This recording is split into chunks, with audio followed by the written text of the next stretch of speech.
everybody. Let's start our meeting. I'd like to start with two announcements. This Sunday, March 18th, there's going to be a board meeting downstairs at 10 o'clock in the morning.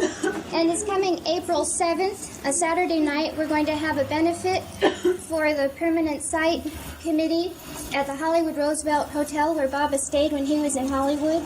And your reservations need to be sent in by the end of March in order to reserve space.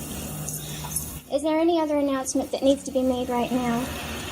Yeah? That was April 9th? April 7th. Yeah.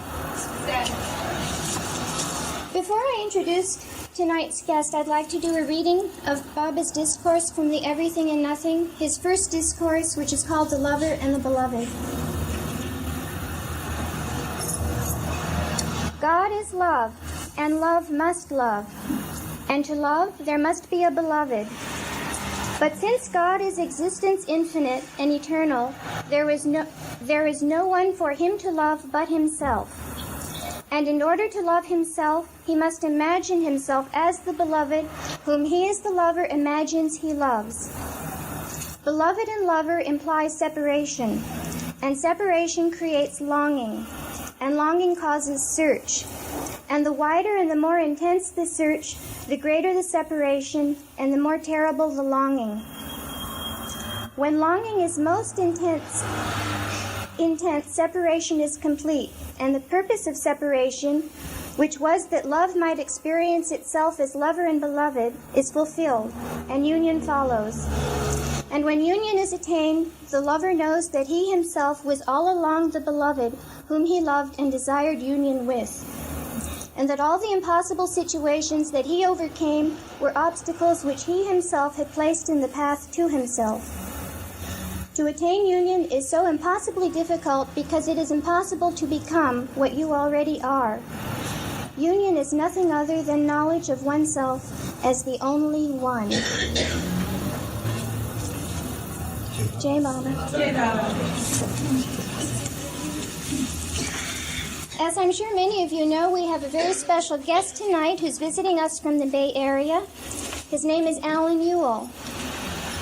Alain is a psychologist, a nutritional counselor, a lecturer. He's involved in projects concerning special education and has appeared on TV.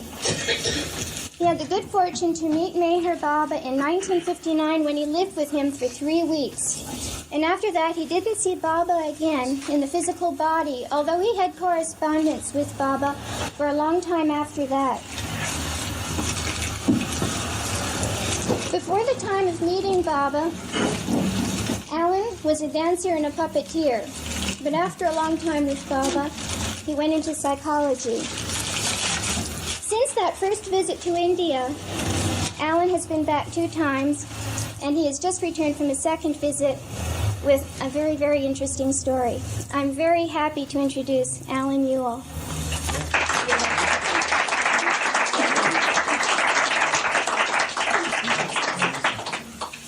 Okay? Yes. Gracious, lights. Let there be light, let there be everything.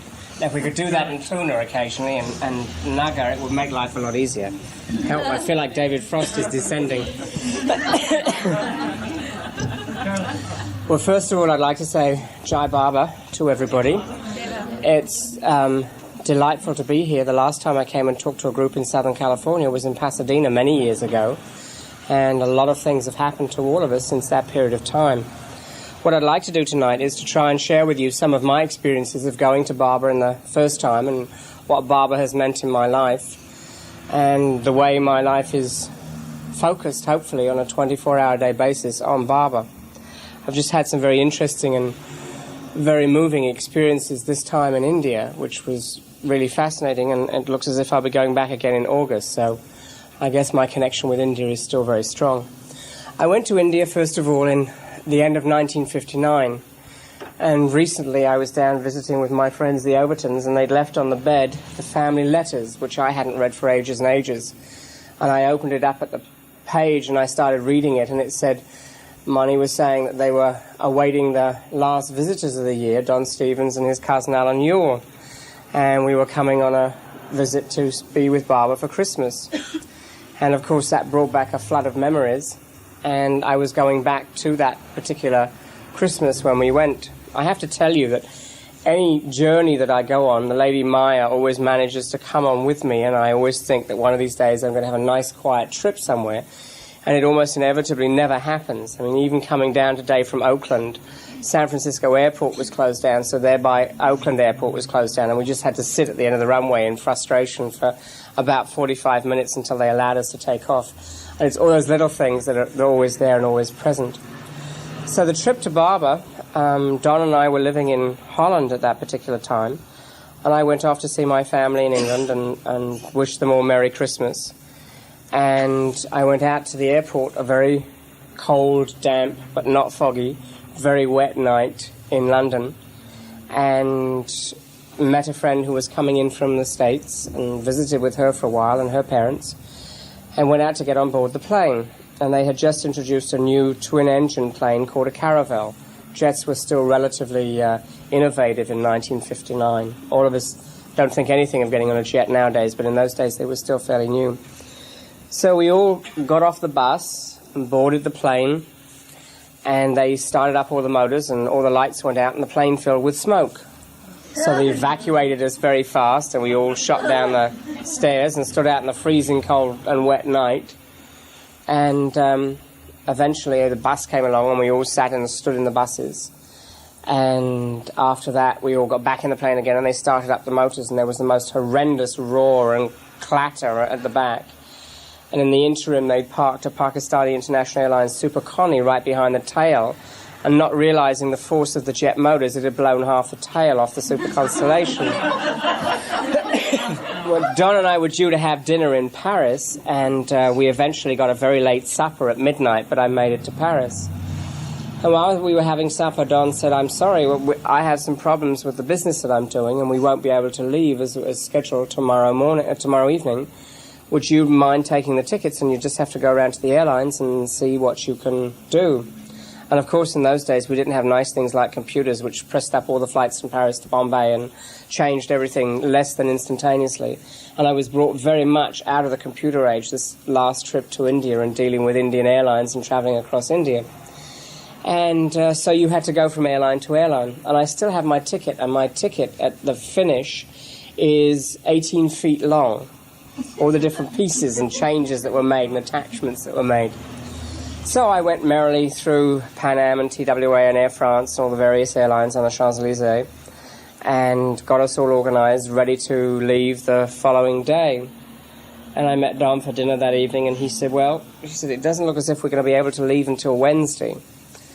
And I muttered a few imprecations under my breath, but I wasn't too concerned, and so I did my stint the following day up and down. And of course, again, in those days, there weren't 2 or 3 flights a day. There was one a week with luck, and so you had to connect various places and bump up and down. But anyway, to cut a very long story short, this went on for 4 days.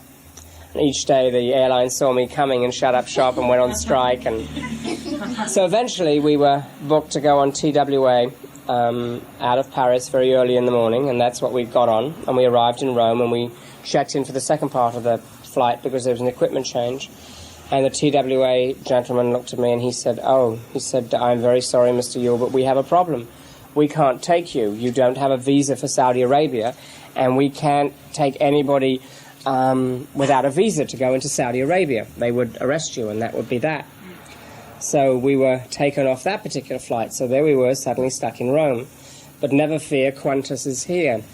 And there was a Qantas flight that night that was zooming off with a one-stop to Cairo onto Karachi, and that would connect very easily. So we said, that's wonderful. And so they took us in, and we stayed in a hotel during the day. And about 3 o'clock we called to see whether the flight was on time, and they said, "Well, we have a minor problem, but don't worry about it. We think it's going to leave on time."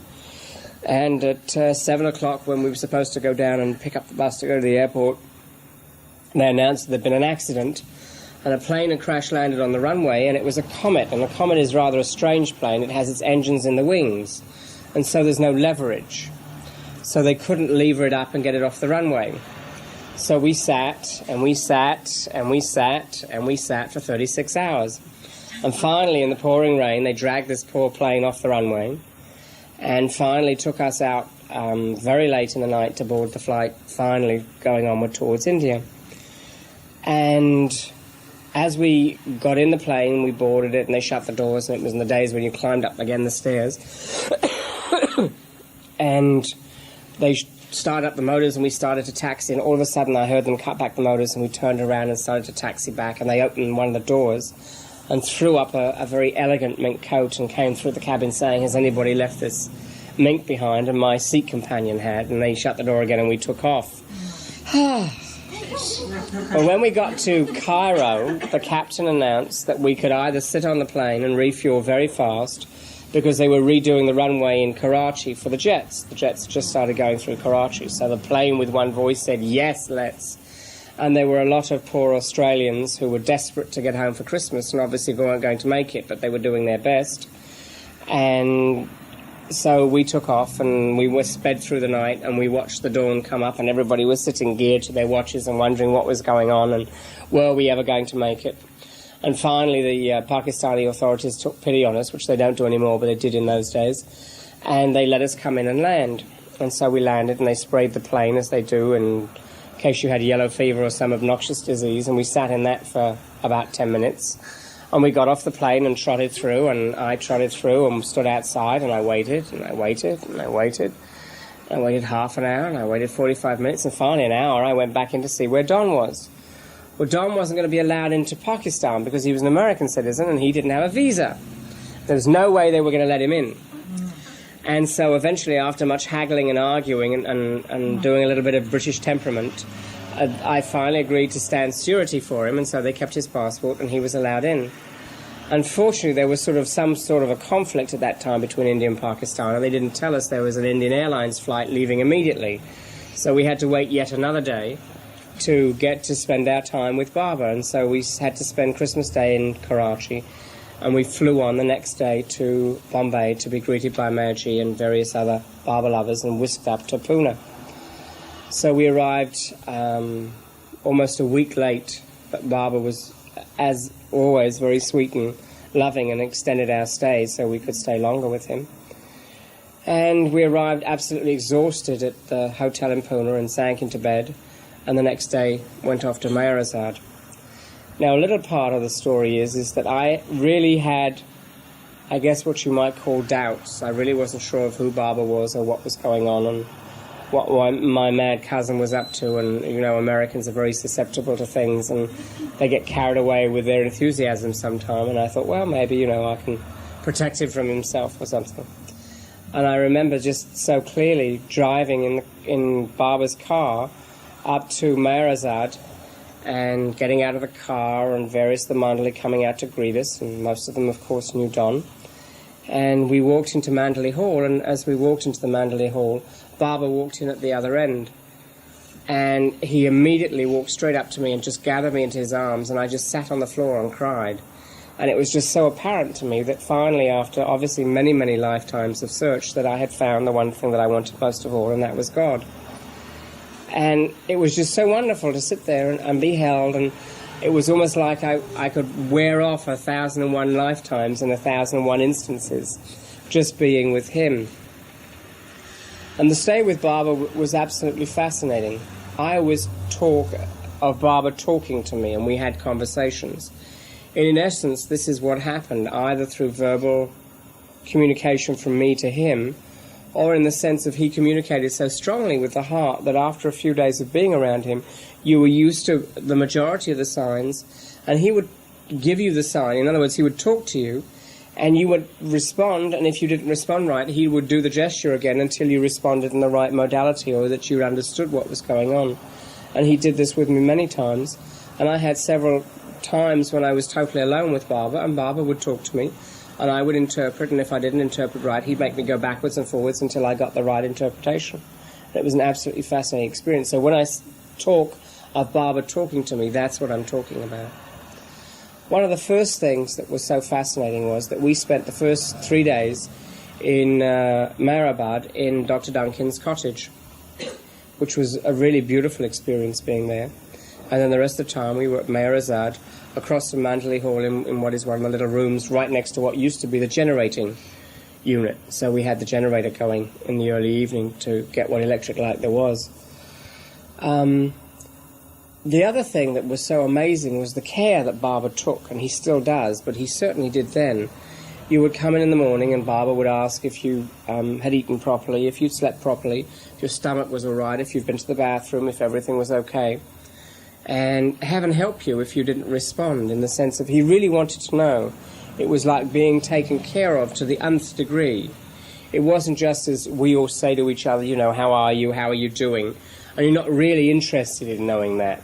Because, you know, you're much more interested in getting your point of view or your thing across. Gee, I'm sick today, or I feel terrible, or you don't really want to listen to what the other person has to say. But Baba was really genuinely interested.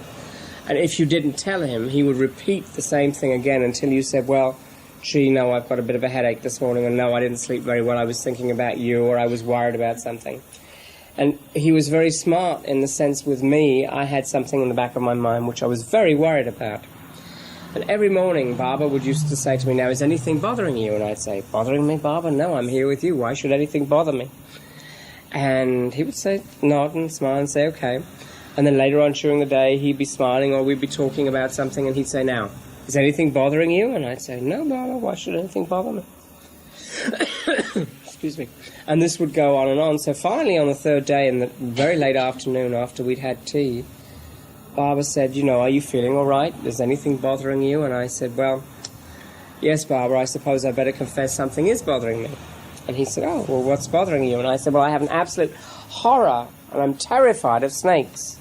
And I'm terrified I'm going to meet a snake because it just absolutely send me into a frenzy and I don't know what to do. And not only that, I'm going to feel very stupid. But I didn't say that part. I felt that part. And so he said, well, don't worry about it. If you see a snake, you just say my name and leave it at that, and that's okay. And I thought, gee, that's really kind of, you know, seeing a snake and just saying Baba's name, that's going to be very difficult. And so that night, the last night we were in Dr. Duncan's cottage, I had to do what they call euphemistically in India a piddle. So I trotted out. You have piddle time in India, for those of you who haven't been. It's time out for piddle. So I trotted out of the cottage and was looking up at the stars and thinking, my goodness, why are they so much brighter and clearer here than they are anywhere else? Not thinking properly, but that's okay. And all of a sudden I heard this noise down to the side, and I looked down and there were a pair of tiny beady eyes peering at me, and I said, oh yes, a snake, how interesting, fascinating, it's a real snake, oh yes, I'm supposed to say Baba's name. So I desperately started saying Baba's name, Avatar Meher Baba Ki Jai, Jai Baba, Baba Meher Baba, anything that came to mind, and this poor little snake stood there and it just looked at me and said, my God, another one of those imported nuts, all we need. And it sort of hissed and sissed and wiggled around a little bit, and I looked at it, and it looked at me, and we sort of communicated for about 5 minutes, and it turned around and went that way, and I turned around and went this way. Went back to bed and went to sleep, and that was it, and woke up and went again the next morning to Darshan. And Baba said, did you eat well? Did you sleep well? You know, is everything working all right? Did you go to the bathroom? And I said, yes. Anything to tell Baba? No, nothing.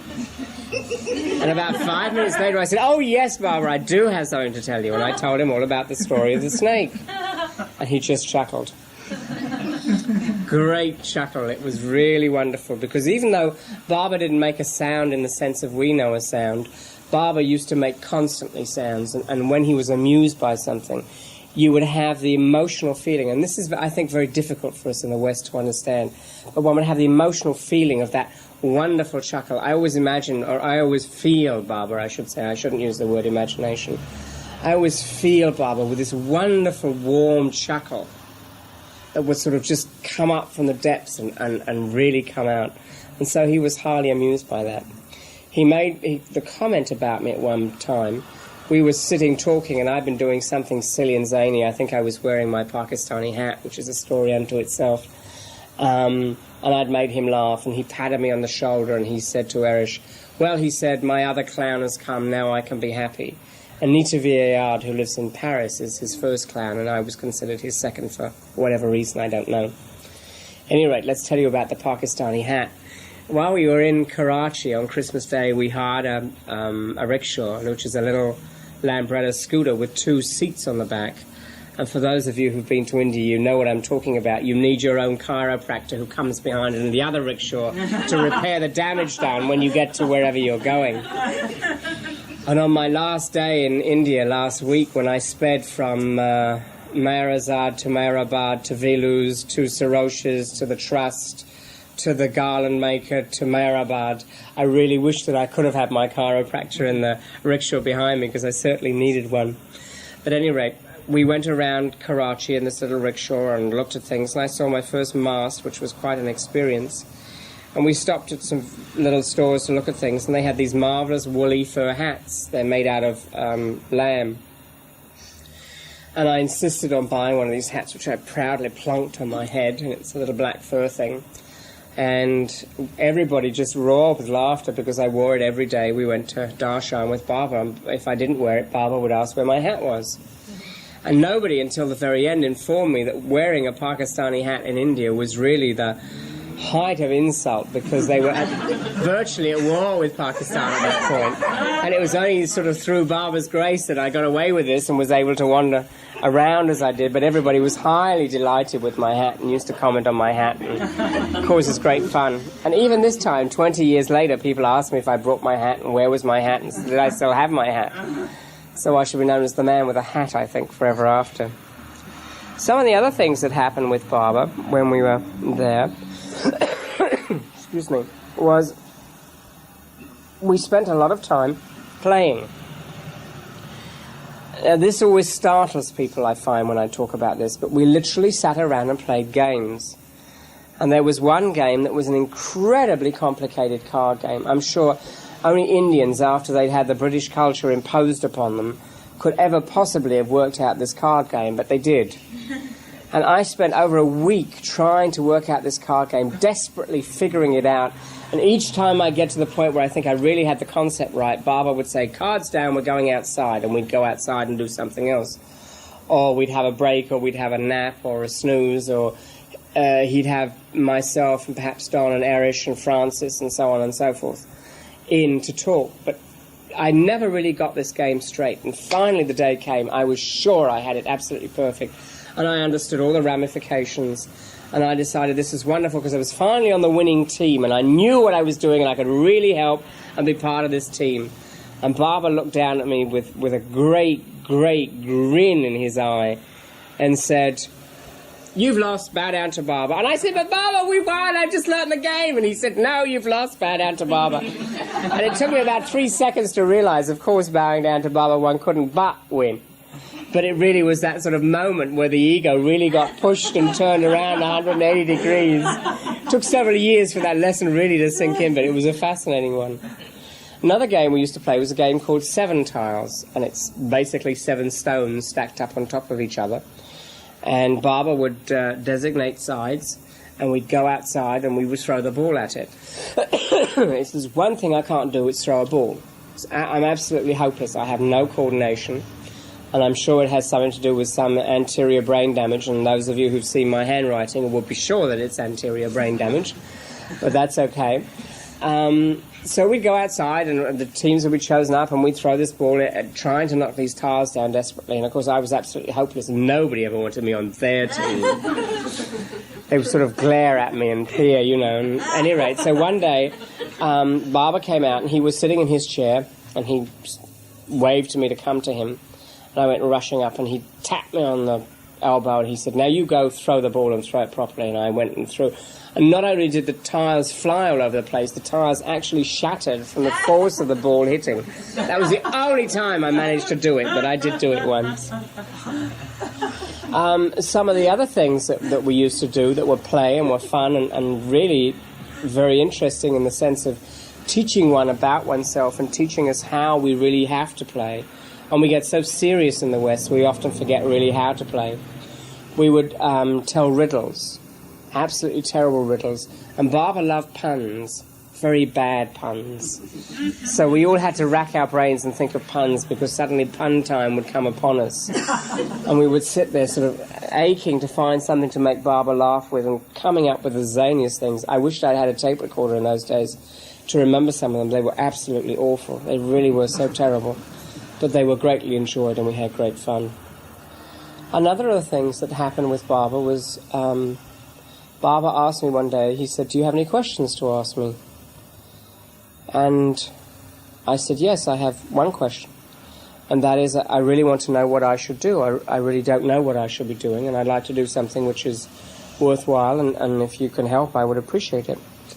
And so Baba said, "Well, what are the things that you'd like to do?" So I said, "I'm interested in languages. I speak several fluently now, and I could go further with that, and you maybe use them as an interpreter." And he sort of nodded his head and said, "Okay." And then I said, "Another thing that I like very much is dealing with colour and how people react to colour in a sense of interior design."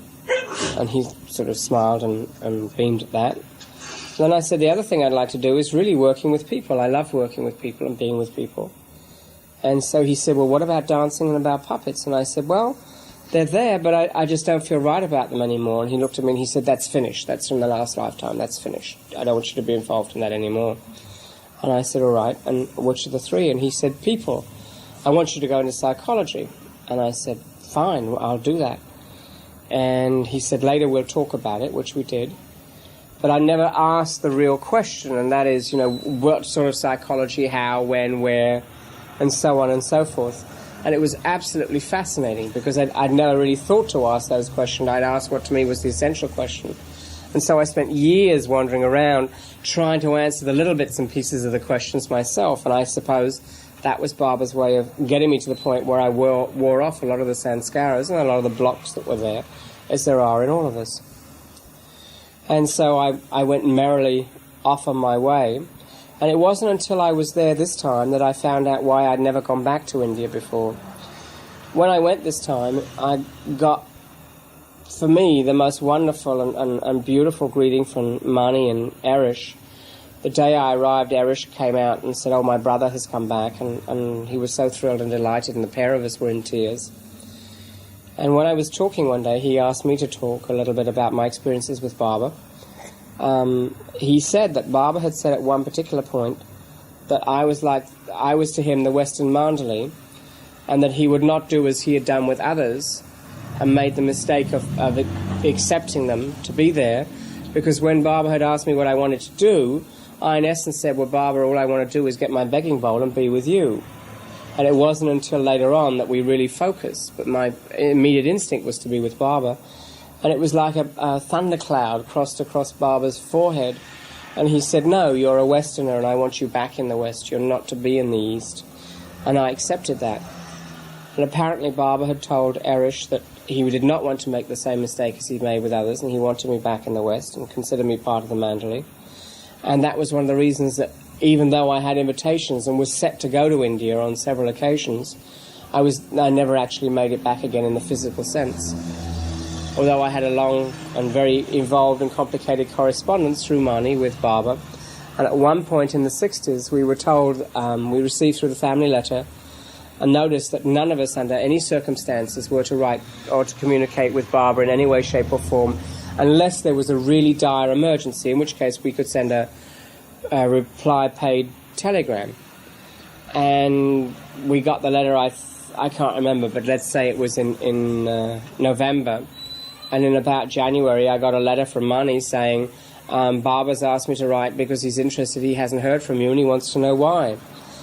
And so I sent a telegram back saying that in the family letter we were told that only in dire emergencies could we write, and we weren't to write in any way, shape or form. And so I got a telegram back saying, "Baba says, who said that applied to you?" So I got in under the wire and got to communicate quite a bit more and send letters to Baba. But it was really very difficult. When I was there this time, people were very casual in their attitudes and sort of meandered around. And to me, in the late 50s, early 60s, it was much stricter. It was much more formal. I think there was a much more a sense of respect.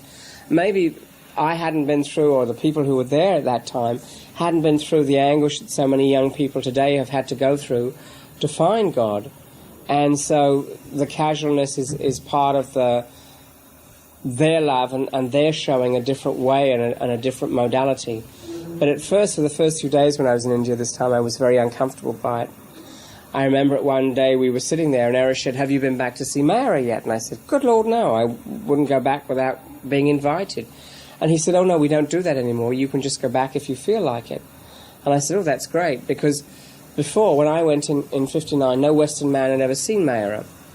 And I was fascinated because as you sat in Mandali Hall, there's the door here, and there's the great big door at the other end, and you every so often will get a glimpse of this wonderful garden. And I love gardens and animals. They're all great fascination to me. And of course I was dying with curiosity to see this garden in full rather than the glimpse as the door would open. And Baba must have seen me doing this because one day he said, "Would you like to see the garden?" And I said, "Oh yes, I'd love to, Baba."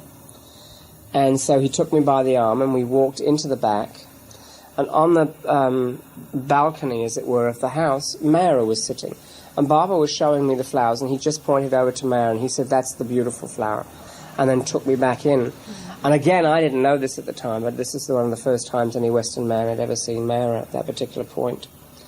And from that came the movie, which I think some of you may have seen, where Baba took me literally around the garden. The garden as it existed then no longer exists. The drought has been so incredible in India that most of the plants have died down. But when I was there, it was pretty close to being an acre of really luxuriant growth of trees and shrubs and flowers. And it was the most incredible experience to go around the garden. And I remember being absolutely terrified because the day before, Bob had come out of Mandali Hall and had those of us who were there, and it was basically the Mandali, Don and myself, and I think really that was all that was there at that particular point. And he'd come out as if he was going to sit in his chair outside Mandali Hall. And he was leaning on Francis, and he suddenly gave Francis a great push and started walking up and down very, very rapidly. And of course, at this point, all the doctors had said that Baba, because of his hip injury, would never ever walk again. And he was certainly proving them wrong. And he marched up and down like a 4-year-old. It was just incredible to watch. And everybody was astounded. No one quite knew what to do. I remember standing in the middle of the square, not being sure what I should or shouldn't do, and feeling like something terrible was going to happen, because after all the doctors had said that Baba would never be able to walk again. I think that was my first lesson in not trusting doctors as much as I had. And the following day, Baba had decided we would walk around the garden and that we would take a movie of it at that particular point too. And so after lunch and we'd had a rest, we started to walk around the garden. And much to my surprise, Baba suddenly had me come forward and he gave me the umbrella and leant on me. Well, it wasn't like walking around an ordinary little garden, you know, where you have a nice path. I have nice paths in my gardens, and I'm sure most of us who have gardens have the same thing. But there were little gullies and there are little like rivulets where the water would run and miniature canals, this type of thing. And it was the most incredible experience to walk around all the way through this, knowing that if I made the wrong step or the wrong move, that I might personally injure Baba. It was, on one hand, exquisite and beautiful, and on the other hand, it was absolutely terrifying. It was that incredible balance of the things between. And I remember wanting to ask questions about all sorts of things, and the instant I would have the thought of asking the question, Baba would stop. And he would just look around, and then I would realize I'd have to ask the question, and I'd say, "Baba, what's this plant, and what does it do, and why is that flower this way?" And he would answer all the questions. And one of the things that was fascinating, and again I learnt at this time, was that Mani told me that Baba enjoyed going around the garden with me so much because I didn't ask intellectual questions. I didn't ask why God had put the plant there. I just asked what its function was and why it was beautiful, or whether it had a purpose to serve, which I thought was kind of interesting, because I thought I was asking intellectual questions. At one point, we were sitting with Baba one day, and he just turned around and looked at me, and he just patted his heart like this, and I didn't understand what the gesture meant, except that I thought maybe it meant, did I love Baba? And I said, "Yes, Baba, of course I love you." And Baba shook his head, and I said, "But yes, I do. I really love you." And he shook his head again, and I got completely the wrong message. I was getting absolutely petrified. And so I said, no, I really love you. And then Barbara just smiled and said, all right, how much do you love me? And I said, oh, an enormous amount, Barbara. And Barbara shook his head and said, how much? And I said, vast amount, Barbara. And he shook his head and I said, 100%. And he smiled and beamed and patted his heart again. And then he went on to explain that I didn't have to worry about this part, but this was the part that was most important, that he felt that I had the heart quality, and that was the thing that I always had to remember and hold on to. And there have been times when it's been very, very difficult holding on to that heart quality. But it's very definitely something that he gives everybody, and he certainly gave to me in large measure. And this time, just before I left, I went to say goodbye to Meher. And Meher patted her heart in the same way as Barbara did, and she said to me, someone else was leaving who was going back to a centre, and she gave him prasad to take back, and she said to me, and how big a centre do you have? And I said, well, Meher, I don't have a centre. You remember Barbara said I should never be attached to any organisation, but be available for all organisations. And she said, yes, but how big a centre do you have? And I said, well, my only centre is my heart. And she said, oh, yes, and that's enormous. And she gave me the prasad, which I thought was really wonderful, because this is what Barbara had said 20 years ago, and she'd remembered it spot on. Let me see some of the other things that have taken place, and I think maybe I should tell you a little bit about myself, which I suppose sounds a bit egotistical, but it's so directly connected with Barbara as far as I'm concerned. You can't really separate the two out. I went to England and took some basic educational courses I needed to take university entrance exams, and I got them for England, and I was also offered a scholarship to Stanford University. And I came in 1961 to San Francisco and went to Stanford, and I remember being absolutely horrified, because in those days everybody, it seemed, was wandering around in extremely full ballet-type skirts, and everybody had penny loafers on, and you were either pinned or involved in some way, and it took me years to sort out fraternities and sororities. And I always thought I had to join a sorority. I guess I did, but for different reasons. And I ended up being the mascot of a sorority, which was kind of interesting. But I was, I wanted to know what the latest French movie was and where you got the best French wine and this type of thing. And they were interested in being pinned and running and belonging to the frats and the sororities. And it was a chaotic thing. Well, I left there sort of in high dudgeon and deep disgrace at the end of 6 months. Prince Michael of Kent was also there at the same time, so it was felt I let the side down very badly. And went to San Francisco State, which in those days was very much like an English university is, a collection of colleges gathered together. And I really had an incredibly beautiful experience, and my love affair with America, I think, really began then. For the first year, 18 months I was here, was very, very uncomfortable. I didn't really fit in anywhere. I was older than most of my fellow students. And yet at the same time, I knew what I was doing was the right thing, simply because of Barbara's love and Barbara's encouragement. I would every so often get a letter from Marnie saying, Barbara is thinking of you and hopes that you're doing well in school. And I think, I'm getting a D in this class, how am I going to get a B? It would push me to different lengths and different heights, which was really very difficult, but very interesting to do. And so I spent 6 years at San Francisco State getting my BA in child development and clinical psychology. And I stayed for another year because I wanted to take some specialized courses. And in those days, us poor aliens were considered so alien that we weren't allowed to teach. I'm sure they thought we were going to subvert the youth of America and teach them the truth about the Boston Tea Party, what really happened, and why it was such a fiasco, because everybody knows you can't make tea unless you have really boiling water. And Americans never boil water.